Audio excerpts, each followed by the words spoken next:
A single mom who works too hard, who loves her kids and never stops. Who I am is who I want to be. I'm a survivor. That's It's you me. with Tony. Mm-hmm. A single mom who works too hard, who loves her kids and never stops. I watch Reba every day. It's a good ass show. Reba, and Reba is me. I am a single mother, small business owner Who loves her kid and never who stops. loves her kid and never stops.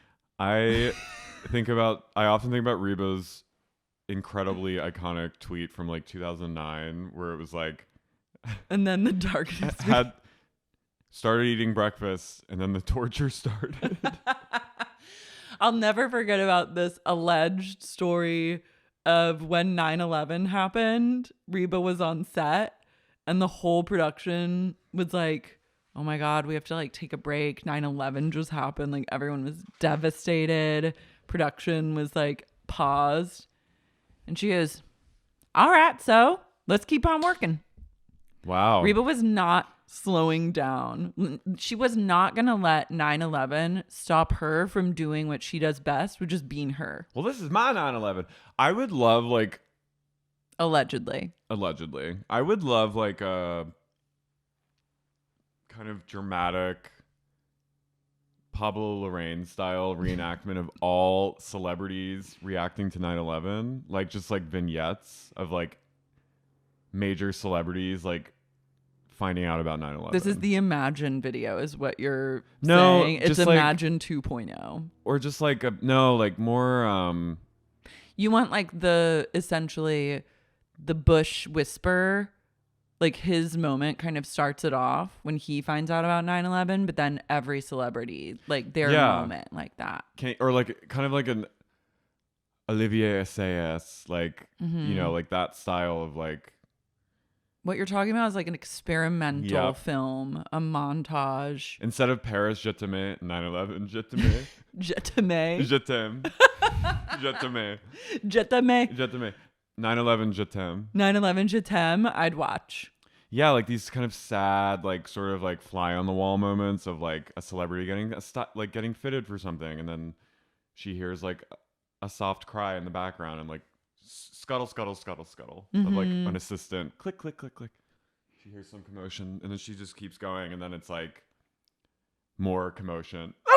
I think you should write this movie. Yeah, why am I giving this away? Why give it away? Yeah, don't blow up your spot because you're Ness. onto something here. Don't take it out, Ness. Don't take it out. And just being like, You need to write this. This would be a great short film. You could write it and direct it. and just like, and star in it. You actually should. That would be That would be like incredible. everything. My brand is 9/11. Yeah. Same. I want to be in it. Yeah, of course. Like just even a cameo. Remember in Vox Lux when 9/11 happens? Mm-hmm. When I I saw that movie at the Los Feliz Theater, whatever, the one on Vermont. The big, yeah. And there was a shot of like the Freedom Tower, like a slow zoom in with this dark music, and everyone in the theater started howling. Like it was not meant to be. I mean, maybe it was, but like the entire theater erupted into like we all just had everyone just was like, what the fuck? This is so stupid. I love when that happens. It was beautiful. I'm obsessed with moments like that in movies that are supposed to be so serious and foreboding where the audience decides, no, this is camp and we're laughing now. Speaking of camp, I was saddened to wake up this morning to realize that like every gay working in Hollywood was invited to the Megan screening. Meghan and Harry? No, like the doll. The evil robot doll. The McGain? McGain. Wait, that happened? Queers all over this town were invited to a screening I of it, and am I was like, furious. I am furious. Mutual. There's gays. literally no justice. No justice for the LGBTs. We need a publicist, honestly. If we do. had a publicist, this never would have Any happened. publicist- If you're a publicist, Reach out. let's get in touch. But I because was like, I'm sick of being snubbed. Laura, you would die. They had Don't. They had literal McGain doppelganger girls doing the dance in front of the screen before the movie started. I'm never going to forgive. And they all literally look like McGain. And apparently in the restrooms, there were McGains. What the fuck? We've devoted so much I time. know. I'm like, actually, This is my 9/11 now. This is a new 9/11. Every day I wake up and I say, what's the new 9/11 going to be in my life? And getting snubbed for a premiere I had no idea was happening, but really would have cared about deeply and would have gone enthusiastically to. This is gay hell. This is hell. This is what it feels like to be invisible. I feel erased. I feel unseen. Boy this erased. is erasure. I am boy erased. This is Lars erasure from the McGain narrative. I started seeing tweets about and people being like, wow, this is the gayest screening I've ever been to. And I was like, wow. How gay is it really if we aren't there? People on the red carpet. People just laughing, looking spiffy. And I'm like, I need McGain. Okay, 2023, it's over for you hoes because we're hitting every red carpet. Red carpet. Get me on the red carpet. I want McGain to interview people on the red carpet. I want McGain to break into my apartment and strangle me awake. I want Slap McGain me in the face and say, get the fuck up and go to Barry's boot camp. No, but I'm like, this is motivation for 2023, like the takeover. We need to be at these These people have publicists. I know. They all have them. Everyone has a publicist here. Listen, that's the big secret. That's the big secret. You other think than everyone Ozempic. wants, you look at people, you fly over state people. Oh, no. I've been you. Look, I've been it too. I grew up in Oklahoma City. And did you? Yeah. And I would look at Hollywood. I would look at people in magazines. How do they do it? God, everyone just wants a piece of them. Everyone just wants them there. They love them. Everyone loves them. No, these people pay someone to get them on the list to make you out there think that everyone wants them.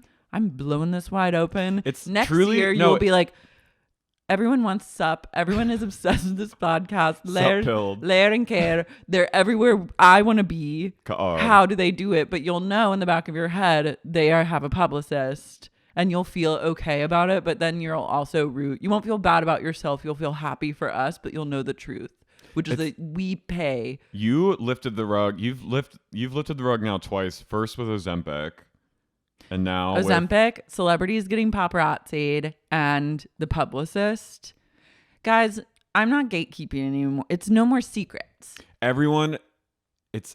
Everyone's on Ozempic. Sorry for those who are really triggered by the Ozempic. Are people triggered? People are triggered by Ozempic talk, but guess what? Listen, dive into the shadow. No one is more triggered than you and I. I am literally, or you and me. I am like extremely triggered. Intermittent fasting is my Ozempic, and I have become Ozempic thanks to myself. Let's avoid this. Okay, let's not. Yeah. I'm just going to say that, and I'll leave it there, but let's move on.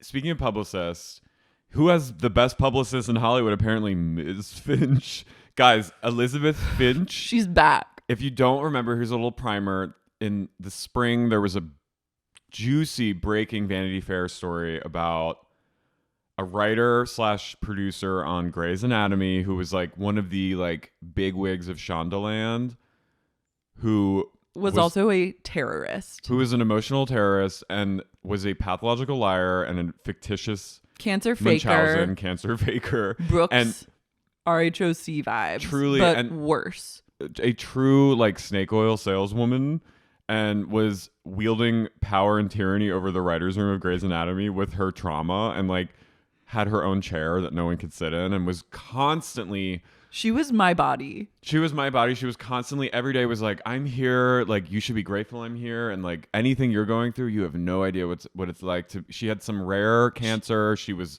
raped, she had an abortion, her friend died in the synagogue shooting in Pittsburgh, like, her brother committed suicide. Her brother who sexually abused her committed suicide. She would leave for long periods of time, and then people would be like, where are you? And she'd be like, just so you know, my brother died of suicide, so I'm part of the team. I may not be. And all of these things, lies for years. And she made millions of dollars. Yeah. And she also married a woman who she met in a rehab for victims of domestic violence and like mental illness. She did the thing you're really not supposed to do in rehab, which is fall in love. She fell in love with, well, who knows if she loved her, but this woman fell in love with her. And then she sort of like, that woman legitimately had like dysfunction and trauma and like things that were actually like putting her at risk physically and mentally. And Ms. Finch, Tom Ripley'd her. Kind of took it on, and then her stories became similar to her wife's stories about her trauma. But anyways, so and then I had forgotten about her. We were in a place of Ms. Finch earlier this year, but then as the quarters raged on, I released Ms. Finch from my narrative, and I lived in a world where I no longer ever had to think about her until this morning when you told me that she was back and she had given an interview. One hell of an interview. One hell of a story to some website I've never heard of, like a Substack. I think it was the writer who broke the story. Yeah, but I also had never read the original article that this Substack writer had posted. So like you said, she sort of has gone, she got totally like, she gone quiet. She got called out. As one should in that situation. She was fired, like seemingly blacklisted from Hollywood. So then 7 months later, we revisit her emergence. Her reemergence hath begun. She's planning her comeback. This guy sits down with her in her palatial Topanga colonial house. home in Topanga, like on like multiple acres of land. LOL. But all that money bought on lies.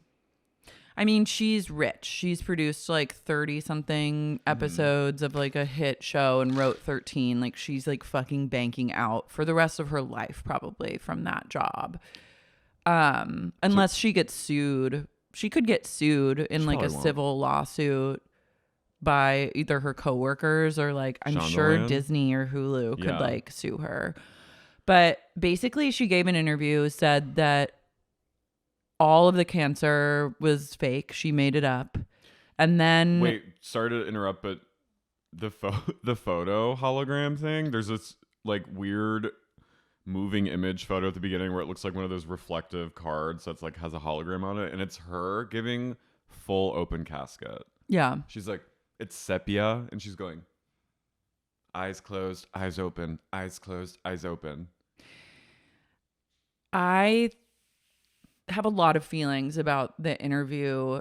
Number one, I think you can't trust anything she says because she's a liar. So and also I'm like, okay, the thing. No. Tony. God damn it. Tones. We're not doing that. Come here, Porky.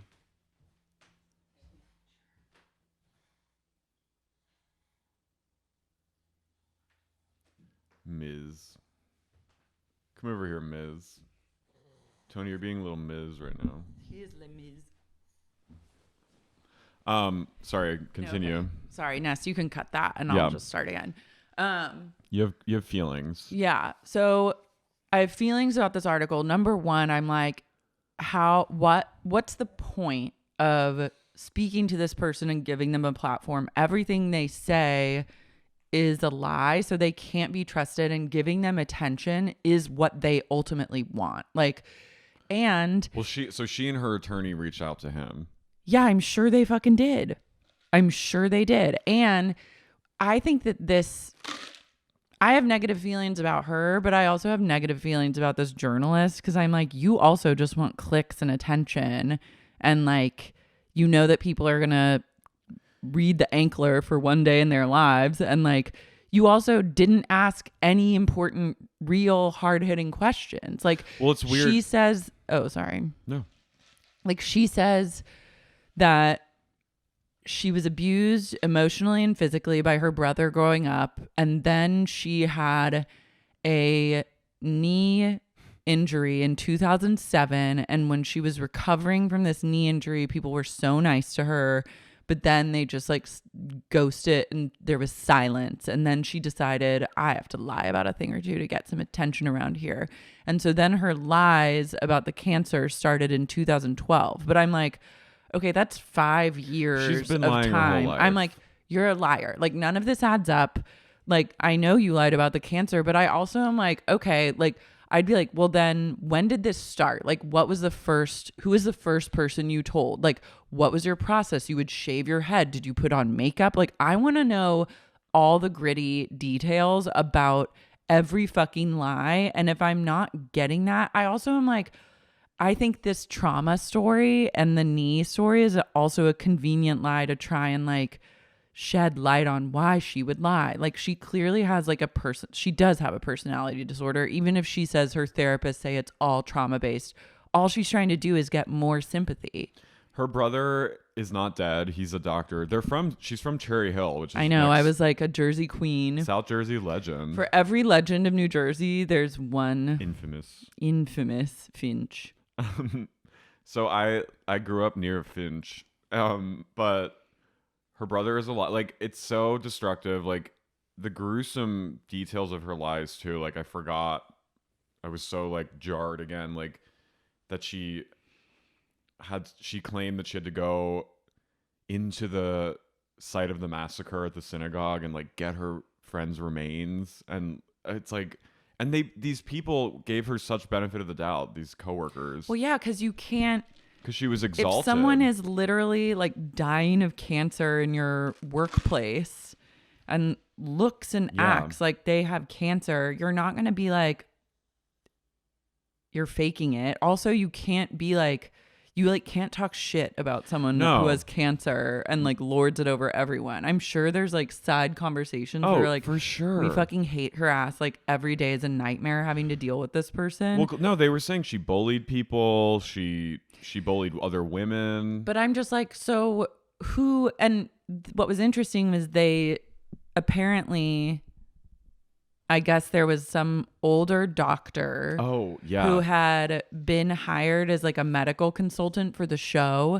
And then he started to notice a lot of inconsistencies in her stories about cancer and her treatment and stuff. And then he also noticed the way that she treated everyone else in the room was like really shitty, because she would like bully people and single them out and like lord her illness and like life experience and victimhood over others. And then he went to like upper management in HR, but then someone else close to the show said that never happened. So I'm also like, what's the truth, and what real truth are we getting out of this interview? Like, we all know this fucking bitch fake cancer. We read about it in Vanity Fair. Like, the jig's up. And she's like, I know what it's like to lose everything. It's like, you fucking did this to yourself because you lie. Yeah. Also, like, what have you lost? You've lost your human relationships due to your own actions, but like, you still have your money. You still have a house. Like, you have a hot tub.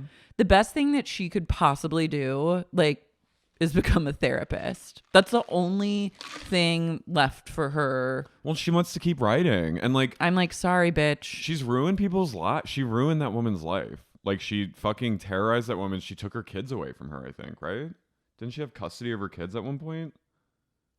I don't remember. But it's just, allegedly. But it's just like, it's so, her actions are so shocking, and it's not just like, oh, this poor woman is very ill in the head. It's like, no, she's like a sinister person. And I too felt very like, why am I reading this? Yeah, and like the guy, but back to that medical guy, the writer had reached out to him for comment, and he was basically like, no, I'm not going to talk to you. And then the only thing he said that went on record was like, I'm not sure who benefits from this. And I think he's referring to the entire project of like writing that article, because I think the writer benefits from it because they get clicks. She benefits from it. She benefits from it because it's like, or she thinks she does, but I don't think this does much for her. I don't think that anyone is going to. She wants to write in The Handmaid's Tale, which I didn't feel sympathy for her. No. Like, it didn't make me feel goodwill or like a more understanding. Like, it would have been more iconic if she was like, yeah, I fucking lied about everything. I'm a dirty little liar. I'm a dirty little. Yeah. And like, I am lying to you right now. Like, it's more. I did feel like it came together a little at the end.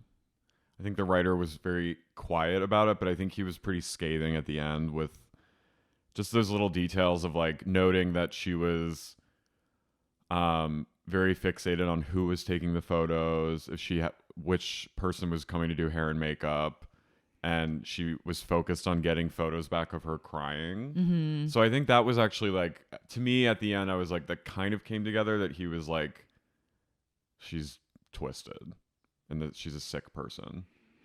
Just her tone. And she wants to write on The Handmaid's Tale. She's like, I think it would be a dream come true. I'm like, of course you want to write on. Can you imagine? She would be great. I would like, no. Is writing. Can you imagine her? Imagine being at work with her is No. my absolute nightmare. The kind of person, also, it did not go unnoticed that it was like, she really started writing on Facebook and Twitter and Instagram tales of all her journeys. I was like, yeah, when are we going to get the study that like people that write really long Facebook posts are like, that's a sign of deep, deep, deep illness. Yeah. Like there is a direct correlation between that. Facebook's like a whole other. It's a whole other monster, but it's not surprising that she would like take to Facebook. But like, who would want to work with this person? It's one thing to fake cancer and be like, need the attention, blah, blah, blah. And I do think that maybe there would be a path to redemption if like, if you're faking cancer and you need sympathy and like, it's really about that. That's kind of one thing. If you're not like lording it over people and like making their lives fucking hell and like shaming others and like using your like sad victim story to like really stick it to other people, that's where I'm like, I would never want to work with this person. I would never even want to be around her. I don't trust people like that. Like, who would want to be around a person like that? Well, this is funny because she in the piece, she's like, I'd like a grid to tell me the people that have blocked me on social media that I know, like, is it because they legally can't talk to me? They don't know what to say, or they just don't like me? And this one person I saw on Twitter was like, I'm the person she's talking about. And I blocked her because she was sending me, after she was discovered to have been lying to me for like a decade, was sending me like funny memes on Instagram, and it was freaking me out. So I blocked her. Yeah. I mean, it's like, this is a person that's not willing to take radical responsibility for their lives, but is doing pictures where she's like this. And she's still stuck in the victim narrative, which I do think like is a part of human evolution or like personal evolution and healing. Cause like bad shit has happened to everyone. Like you have probably been victimized or a victim at one point in your life. Everyone has. But that people using that as like where the story ends. Yeah.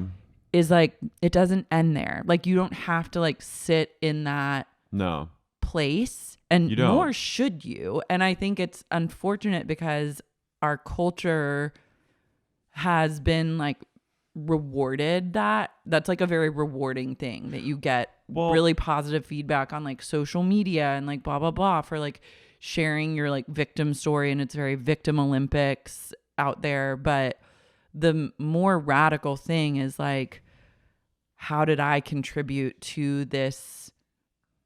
How did I contribute to this situation? Well, it's one thing to like, I think people should share in order to heal. I think there is something powerful about sharing, overcoming something or like having gone through something when it's like not used to, when you use it to lord over other people though. That's or like when you're using it just to get like attention. There's a difference between, obviously this person's a fucking liar, but like if you did legitimately go through trauma, like there's a difference between sharing it to try to help someone else or like get some kind of conversation going. I think that's great and I think it's good. But this Ms. Finch was sitting in her throne of lies, wielding tyranny over other people through her fake victimhood, and gaining power from being a victim and telling like crazy stories that was probably triggering to people. Like she told one story I forgot is that she came into work one day late and she was like, I was road rage and a man was fapping in my presence. She who said cut me off.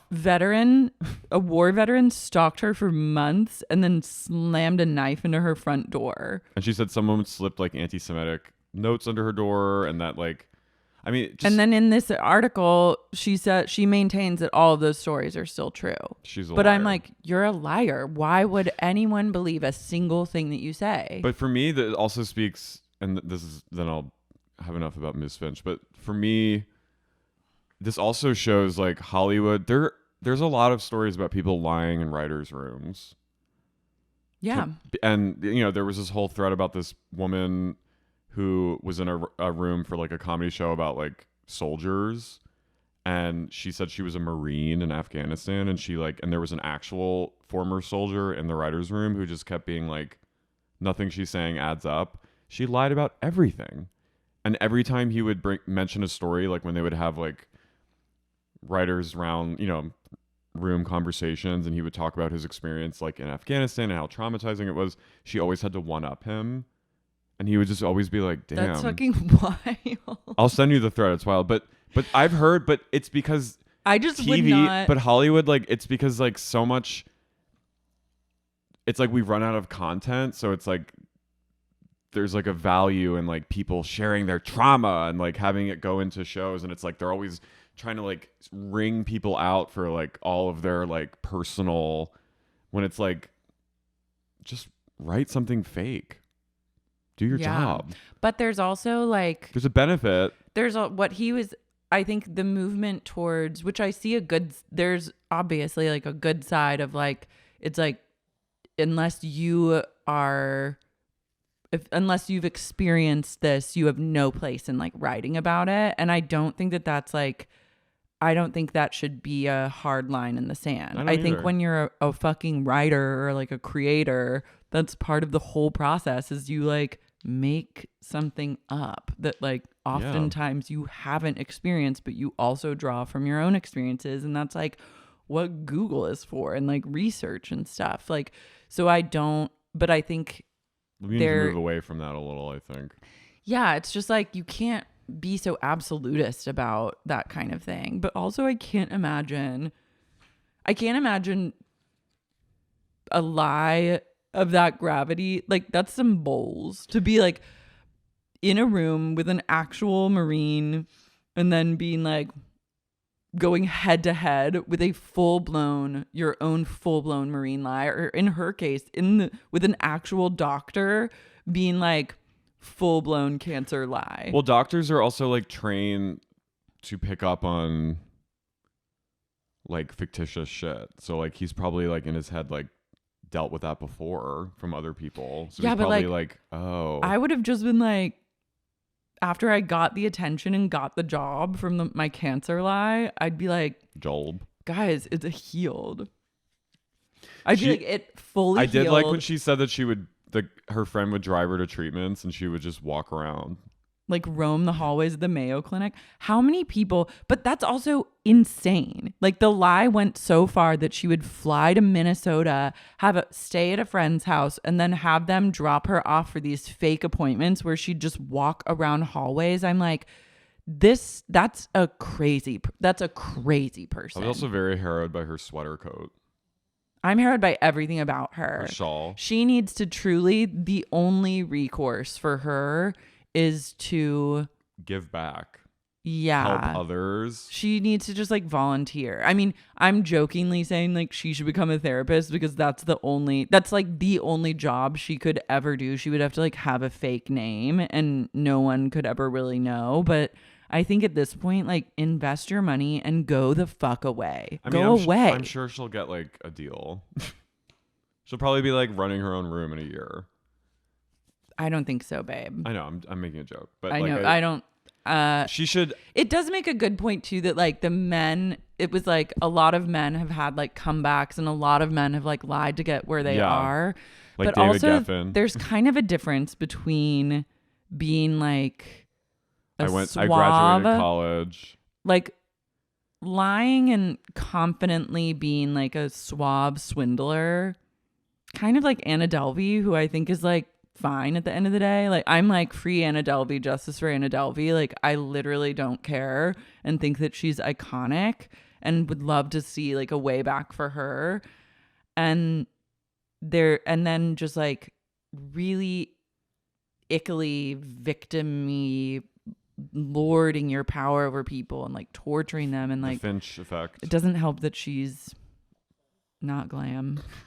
She's not True, chic. she's not chic. She's not. And maybe if she just tried to be a little bit chicer, we'd root for her. yeah, but she just doesn't have a lot on her side, so it's time to go the fuck away. Speaking of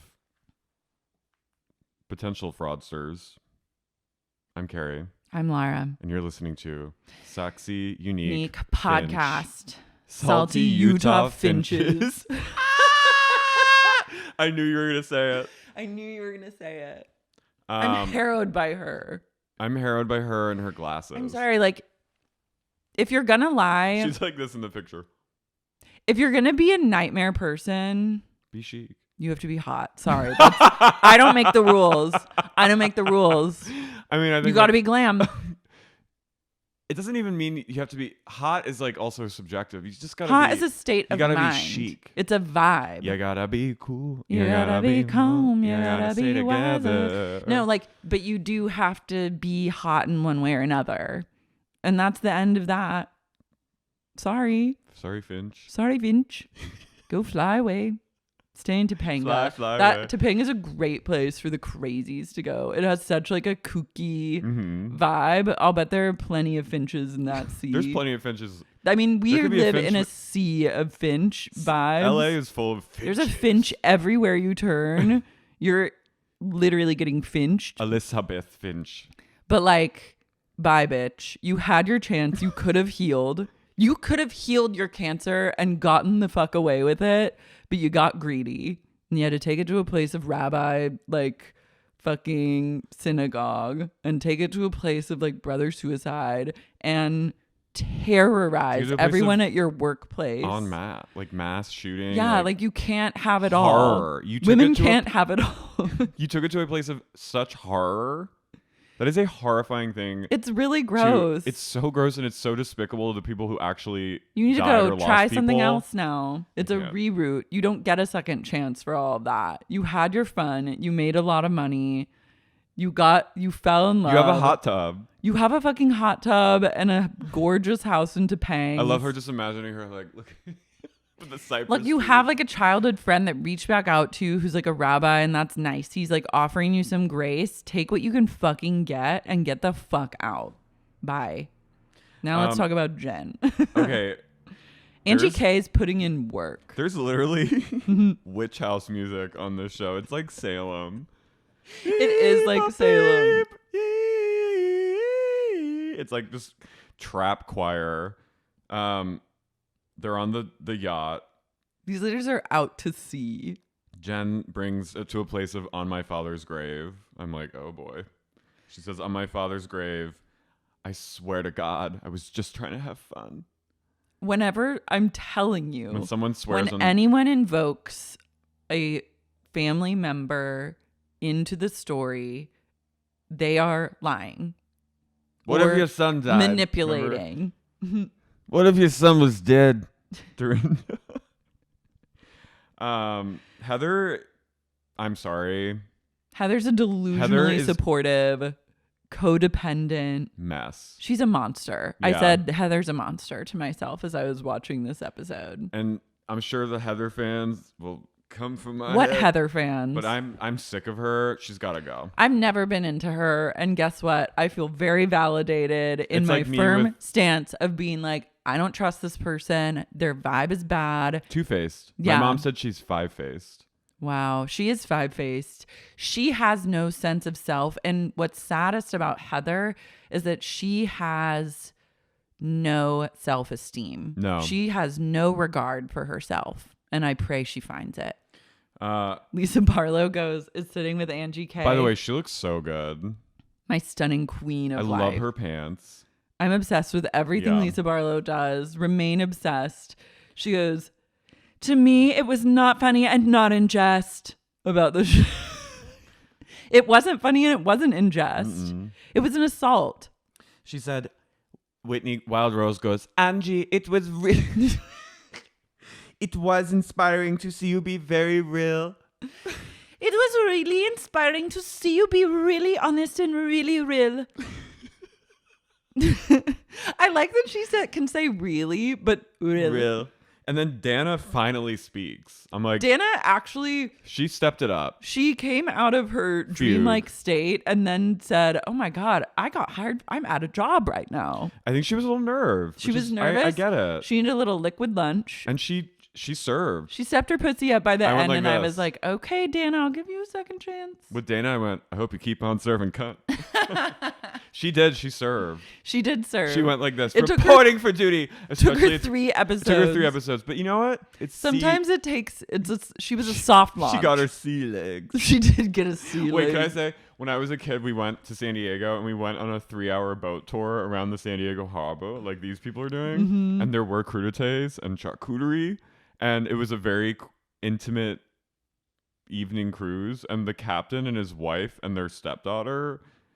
Or no, the captain, his wife, and his daughter. The wife was like, I think she'd had a stroke, so she was like sitting in the wife or the galley. daughter? The wife of the older. So she was a little out of it. Damn. And then the daughter got violently ill, seasick, and was just puking. And it was like, the bay was a little rough. And my family, we were all sitting together, and you just heard, I think that's Triangle of Sadness. I think her name was like Nora or something. I just remember hearing the captain keep going, Nora, holy shit. And I was like 10. We kept singing Gilligan's Island. My dad kept going, dun, dun, dun, dun, dun, dun, dun, dun, dun. There was like another couple. There was like a young couple with us, and we were all like dying. We were like, this is a shit show. So I kept thinking about that. Boats can be harrowing experiences. Yeah. I went with this guy I was dating in college. We went to San Francisco for like a fun trip. And he was like, I want to go fishing. Like, let's go on a fishing trip. And I was like, okay, like we'll do a day trip and set it up. And I'm down. We had to wake up at like 4 a.m., get to the harbor at like 4:30. Yeah. We piled on a true ruddy fisherman's like sea boat, wharf ass boat. And everyone is like in their outdoor, like hardcore boots and fishing gear. And we set out to sea 25 miles out into sea where we like deep sea fished for like 8 hours straight. And my boyfriend got immediately violently seasick. Was like puking the whole time. You're like, I'm not even the one that wants to be here. I was like, it's raining. Oh, the boat's no. rocking back and It's forth. scary up They're there. like, pull him in. He'd There's, barf like, and they'd be like, sharks. he's chumming. And I was like, trying to pull in. We got like 20 of these like weird, like orange roughy. Did you keep them? No, but we had to like go back like to LA the next day. So we had like a full case of fish. And I was like, what are we going to do with these fish? Like we have to give them to someone. We didn't. And he had like chummed the whole time. I lasted the entire day, but by the end I was like exhausted from like bracing myself and like fighting the elements. They're like reel him in, Lada, reel him in. And I'd be like, oh my God. Like, and then I was like, I need a nap, and like went down in the hull and just like laid on a bench. I literally napped Jen style in the bus on the bench, and by like the final hour I was starting to feel nauseous, and then it's hard. Like by the skin of our teeth made it back to shore. I was like, this like fishing day was truly, he chose like pirates fishing day. That's so fucked. My grandfather took me and my dad out once on his boat in Long Beach Island in New Jersey, and we went like just kind of joyriding around, and we went past the inlet, and I was like 11, and I was watching the depth finder, and it went 40 feet and then suddenly went to like 900 feet because of the shelf thing. And I literally went, what's down there? And I just projectile vomited and was just throwing up over the side. My grandfather kept going, what are you doing okay, Care? You looked into the void. It was a void. You had a full Event Horizon moment. I was like having an existential crisis in the inlet. So Jen's also having an existential crisis. This cruise is truly the least scenic cruise of all time. They're going by like water treatment facilities. Meredith is blackout. Meredith has taken her happy pills Mhm. and is like no longer with us for the remainder of this episode until like Yeah. late into dinner time. So the two groups are separated, and then they finally converge. And there's Kimmy the DJ is spinning her tracks. She's trying to spin these girls back to life. Kind of reminded me of Tampa Bay's. Yeah, Kimmy is very Tampa Bay's. What was that girl's name again? The Hickey, Slippy or whatever. Ricky? Ricky. What's the main girl's name? That's like, Oh my God, what was her name? like Flippy or something. G Flip. No, that's Chriselle's No, that's Chriselle's new. non-binary partner. I was gonna say, yeah. Um, Whitney goes, Jen, I'm so happy to see you, and then does like a twerk handstand, which I was like, damn, her core strength is legit. and Heather goes, "That's how she got Justin." I'm Shut like, up. Heather, go to hell. Jealous hater. Yeah, she's full blown jealous I'm hater. fully Team Whitney. Me too. I I'm want to be on now a boat with Wild Rose and Lisa radicalized. Barlow. I ride and I die for the Wild Rose. Lisa Barlow goes, at one point, she goes, "Jen, come on, let's have some fun." And Jen's like, shut up, get away from me.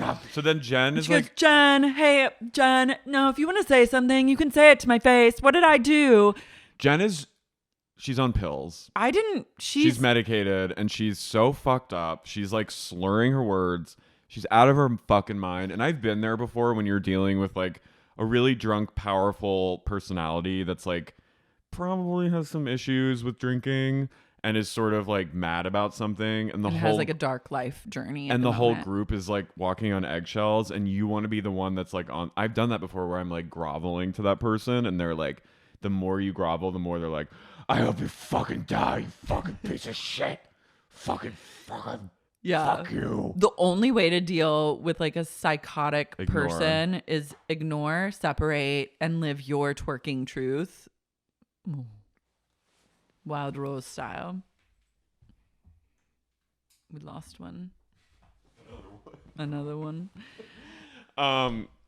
So Lisa tries and tries Tries and tries. She goes, "No, Jen, No, come here. Get over Jen, here. get off me. And she's like, "Get off me. You'll see what happens. And The finger pointing. And she goes, "You know, you'll see what happens with you." I was like, "What the fuck are you talking about?" Jen Like, is also dressed like, what is she's this? just like a genie. She's I dream of genie. She also has the longest fingers ever. She's going like this at one point, and I'm like, I'm watching this, and Lisa's like, "Jen." She's hugging her. I was like, she's gonna get in a lot of trouble in prison if she does this shit. People are gonna fucking come for her. She's gonna fight. She's Well, gonna. I don't know fight. if Jen. No, but I don't know if she's. I think her bark is.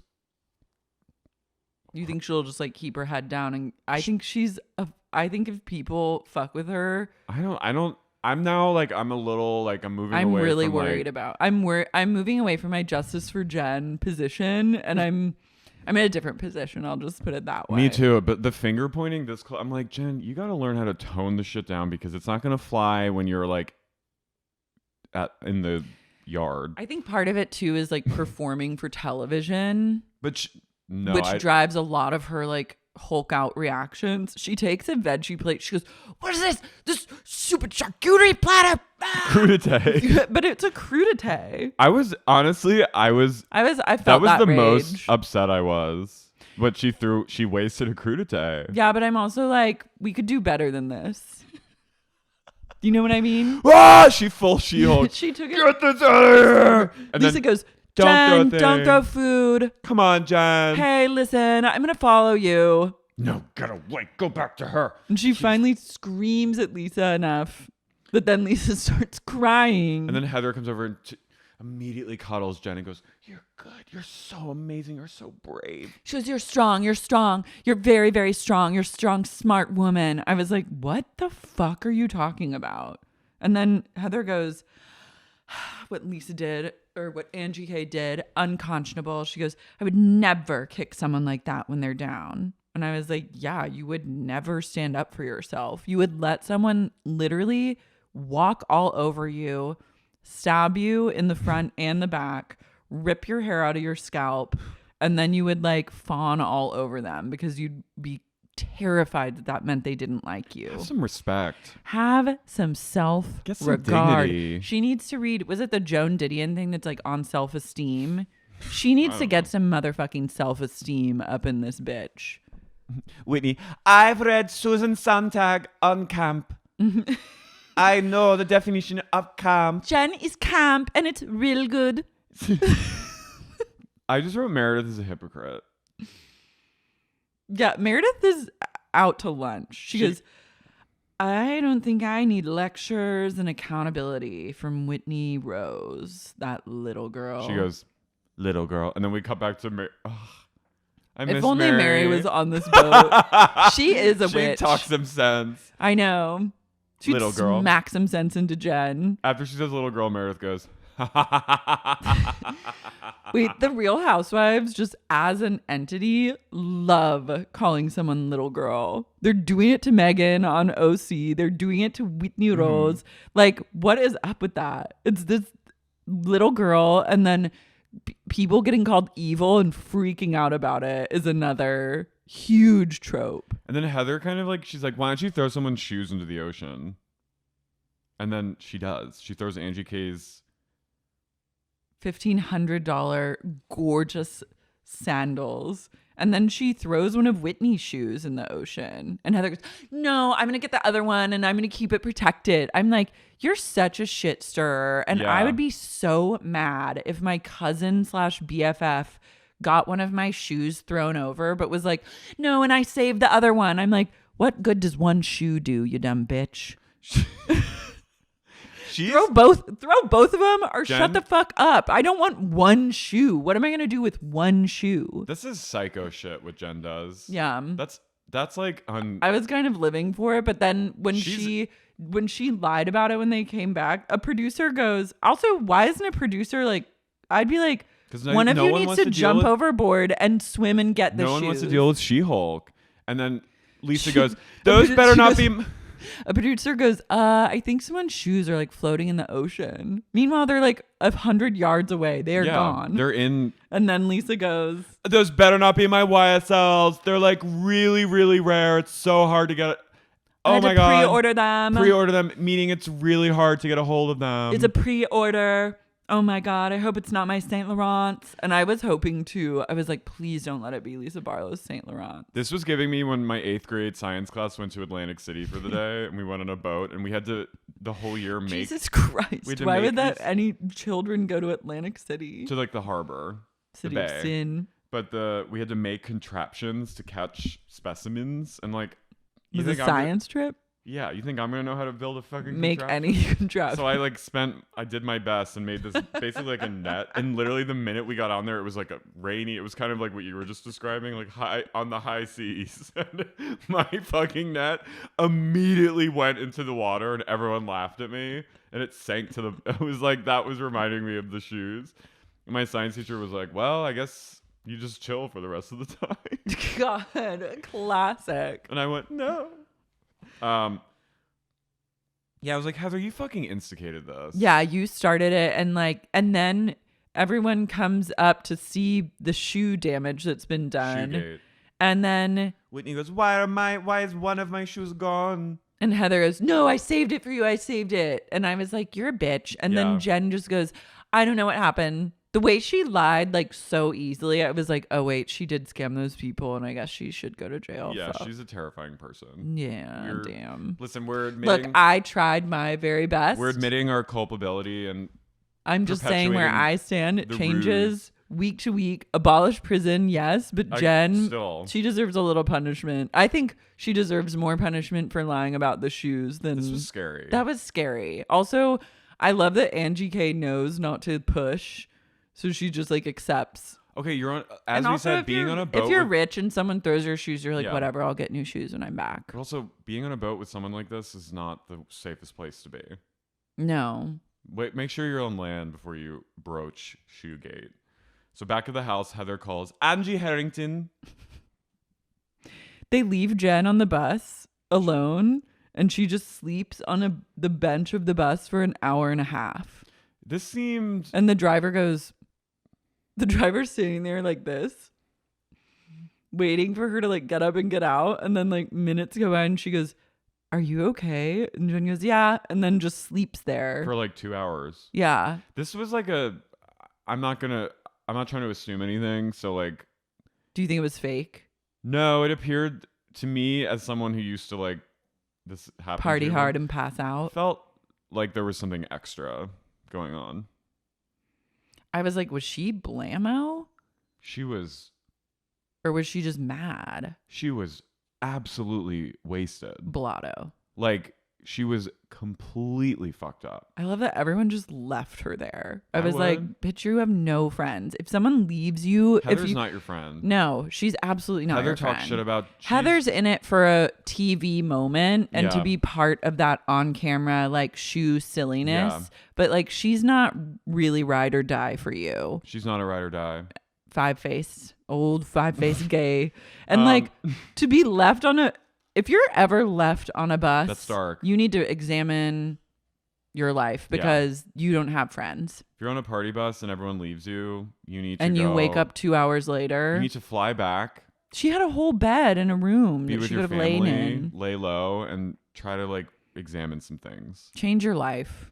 Well, she's gonna have a lot of time. Mm-hmm. Lisa Barlow calls John. I love them. They're so hot. She goes, "What are you doing right now?" And he's like, "Oh, I'm just making dinner for the boys." She goes, "Oh, look at you, Mr. Domestic." I was like, "Ooh." She was, "Well, I was on a boat and Jen, she pushed me." And he goes, "She pushed you?" And she goes, "Yeah." And he goes, "Sick of that." And I was like, It's crazy. Jen is literally salad fingers. I love Lisa's sad relaying to Daddy John. She pushed me. She pushed me. Yeah. Oh, I don't love that. Then Jen, of course, makes it. She rallies from her From seeing the other chemical side. slumber. And All the ladies make their way downstairs, and Lisa, she's strolling downstairs. She goes, "I'm starving. I need protein and a vegetable." I was like, I love you. Same. so Jen somehow has had the funds to pay for this luau at this house. How I'm does like, she have like 19 wigs still? I don't know. And all that jewelry and a glam squad to like make her up to look like a Hawaiian princess. I was like, you are Shady. doing everything wrong right now. Pay back Angie K. Also, this isn't making her look No, this is good. really bad. This is bad. like last episode. She was talking about like If I'm being no close to longer her religion on her and fasting. side, Yeah. it's bad. It's bad.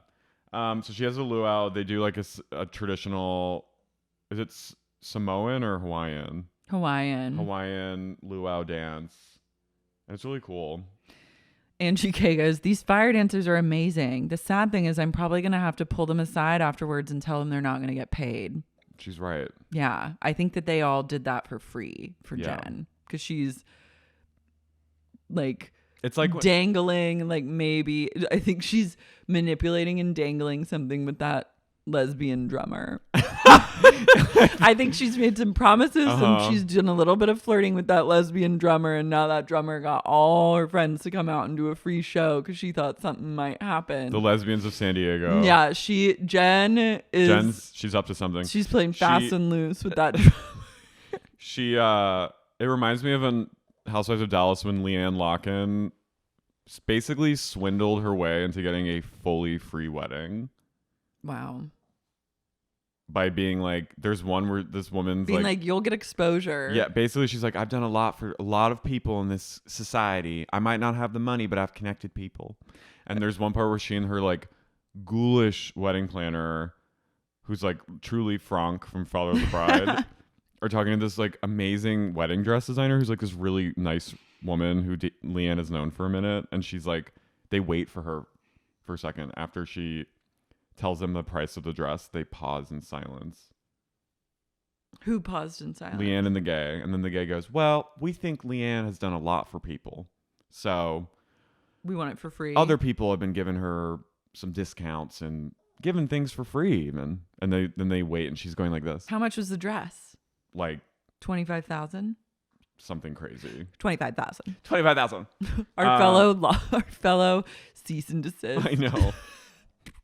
That was a low moment. realize that you're in the same company as Dana Wilkie and you're looped in. I would say that's a low point of 2022. We were like Jezebel, Gawker, Dana Wilkie. Mm-hmm. The South China Times. The South China Post. Dana Wilkie. I so love the luau happens. It's also really... doing this for exposure. Like, I'm sorry, there's not a huge market for like luau performers in the world. You know what I mean? Like, you need to be getting paid. If you're in a niche space, like being a luau performer in San Diego, you need to be getting paid for your work. And they're incredible. So it's like, yeah, they're really good. They put their pussy. They did it. They did the damn thing. And then they sit down to dinner, and Jen. Wait, I love them. Lisa, everyone trying to learn how to luau, and Lisa's just going like this. She's modest. She's dancing to the beat of her own drum, and that's what I love about her. She's dancing to the beat, beat, beat of the subway, beat, beat, beat of the taxis. The Wild Rose loves to luau. Oh, I love it. They sit down, and the food looked really good, and then Jen brings in cop strippers, and I was like, Jen. No. I was like, this would be funny if you were enjoyable to be around, but it's just uncomfortable, and we're being held hostage. Also, this would be funny. This would be funny if you hadn't been swarmed by actual like Homeland Security. See, I like the wink and the nod to that, and I think that's funny, but it's not funny when you've terrorized people on a boat all day. Yeah. The strippers were kind of like. They didn't even strip anything off. They didn't offer me much. No. I love them being like, Lisa, get a lap dance. And she goes, no. All I can think about is how germ covered they are. And the only person I want to see naked is John Barlow. She goes, John Barlow. I was like, you and Carrie. Yeah. Carrie as well. I'm the only other one in the world. The Wild Rose goes, I have a husband and 2 kids, so I will get a lap dance. And she goes, woo! She goes, get back over here. Justin Come over here. Yeah. He probably was like, do it. Dana tells Jen. Dana finally, I was like, oh, she's doing it. She tells Jen that she was mean to Angie H and Angie K. Yeah, Both she Angies. finally shows up for work and is like, Heather, it's deal? weird that you said one thing in our lunch with Angie H, and then you're saying a whole other thing to Jen right now. Heather's also in a place of sunglasses at night, which you know is She's gone full Angelina Jersey Shore, which is you've been caught. You're caught and you're lying and you're embarrassed. Heather, I was watching this and I was like, this is you sick look person. really bad. You look bad. Like you were. I don't trust Beauty Lab and Laser anymore. No, you are fully called out. You are full of shit in this moment. And Heather's sort of.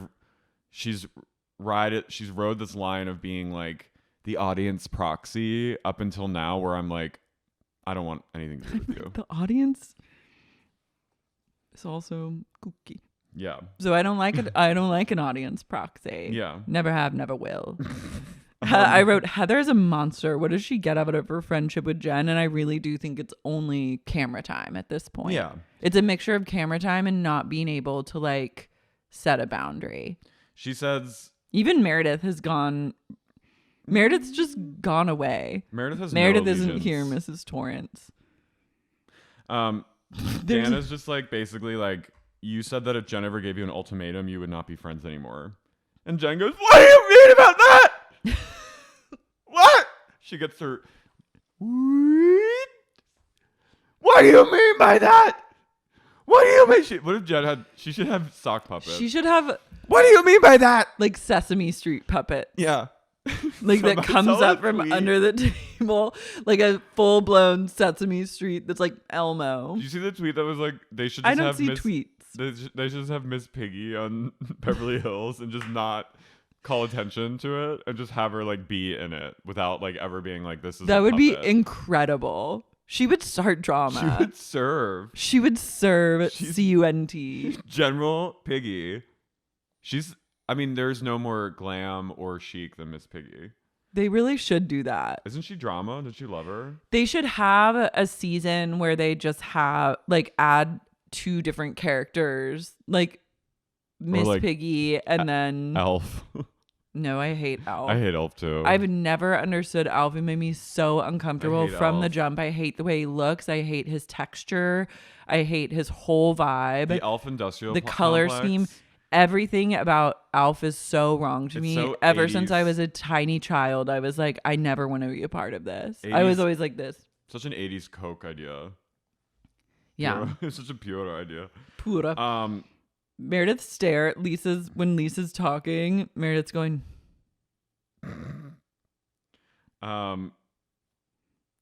Jen randomly just goes, "They destroyed my husband!" so what's crazy to me is like so Chris apologized. The Angie H and Chris making that That's Finsta account crazy. is really getting like swept under the rug and overlooked in such a huge way. And I'm still incredibly fixated on it. And I need to know more. That and it was his idea. That it was his idea and he went so hard. And I do think it was incredibly shitty and shady of them. And so I guess Chris called Jen to apologize, but she said the only way I'll accept your apology is if you make a post on social media saying that you did this like publicly, which I think is a very reasonable request. But then according to Angie H, her publicist, she was, my publicist and my lawyer shut that right down. They said, don't you dare do that. And I'm like, why does she have a publicist? she's a housewife, I guess. But like, Not yet. so and then Heather's like, yeah, they can't say that because then they would be admitting to something that they would never be forgiven for. And I'm like, well, they already have done it on TV. So like they should say that. I guess from a lawyer's perspective, then they could get sued or something for like defamation maybe. Mm-hmm. But also like, I think that's a totally valid and fair request because I think that's psychotic and no one's really holding their feet to the fire for that. Lisa tries to add it and Jen just rolls her eyes and she goes, "Oh, don't roll your eyes, Jen Shaw." And then she goes, if there was a class called Mean 101, Jen Shaw would be a professor. I was like, slay. She goes, I'm a lot of things, but I'm not mean. And then Meredith goes, but Lisa isn't mean. What she said was hysterically funny. She has a mean streak a little bit. I think she's like, she's a good morning lady. I love her. I think she's like means well at the end of the day, but she's got some. She holds a lot in, and it comes. So you're out a good as, time girl. Yeah, never forget. She's quietly. I think she's like sneakily mean. She's the queen of Sundance. You have to be a little mean to become the queen. Jen goes, the only person who I even trust and know where they stand is Angie K. And everyone looks, including Angie K. She's like, what? And then Heather gets mad, of course, because she's like, I'm your ride or die, not anyone else. I wrote, Jen is unwell. She is. And then I think everyone just kind of gives up. Lisa goes, I have to go call my baby boy. He's 10 and he misses me and he needs me. Well, first, then Heather throws Whitney under the bus. Oh, yeah. I was like, that's an asshole shit. That's your cousin. Yeah. She was, family first. why are you so, well, I don't think they're really cousins. They are. They aren't. They literally are. They talked about it at BravoCon on the panel. They are actually cousins. Okay. They're literally genetically related. I stand by this. Okay. Yeah, she goes, I didn't know that Angie K was going to show up with Whitney and they were going to be wearing their little gloves and their costumes. And Whitney goes, why do you bring me into this? Yeah. Why bring me into this narrative? This has nothing to do with me, Heather. And then Heather like won't let it go. And I'm like, oh, you're trying to like twist the knife in Whitney because you look bad right now. And then she gets up and she leaves and she goes to Jen, go find yourself another Heather Gay. You won't. I'm out. I want like several line readings of that. And my favorite is find a new Heather Gay. Find a new Heather Gay. Then Whitney goes, Meredith, you are not the CEO of fun. Meredith goes, she isn't. She goes, what? What? Where are we? She's drooling. One line of drool coming out of her mouth. What? Excuse me? We on the boat? This is luau. This is meat. What did you say? And she just takes a giant pepper and goes. I'm sorry. I'm going to sleep. Next week looks crazy. I honestly hope that Whitney punches Heather, but I think what happens is like Heather slips and falls in the night. I think it's something like benign, or Heather like hits a door or something. Whitney closes it on her, and it's like, yeah, or Heather closes it but actually like hits herself in the eye. It's gonna be, because I don't think wasn't Heather was the one that was physical with Whitney in Arizona. I don't think the wild rose is maybe a lot of things. I may be wild and I may have thorns, but I am not a violent rose. I get physical, but not in a way of violence. I get physical with Justin, my husband, because I am a wild rose, but I would never raise a fist to another woman. That is not the way of the wild rose. That's not the way we will do it around here. The Wild Roses need to assemble on January 11th and 18th. Wild Rose Army. Dynasty Typewriter. We ride at Dynasty Typewriter 2 nights. Come one, come both. Tickets are on sale in the description, on our Instagram, on social media. Go get some tickets. It's going to be so fun. It's a perfect Christmas present for a long lost friend at the holiday season. Start the new year off. Why not reunite at our show? Yeah. Yeah. Why don't you, let's say you don't have any friends to come to the show with. Just come alone. Come alone. You'll make friends. People always say like, I just came alone, and they end up hanging with other people, and they take making together. Literal lifetime friendships that are still to this day wild. And roses. Mm-hmm. Come see what all the fuss is about. Yeah. It'll be so fun. Until next time. Ta-ta. Bye.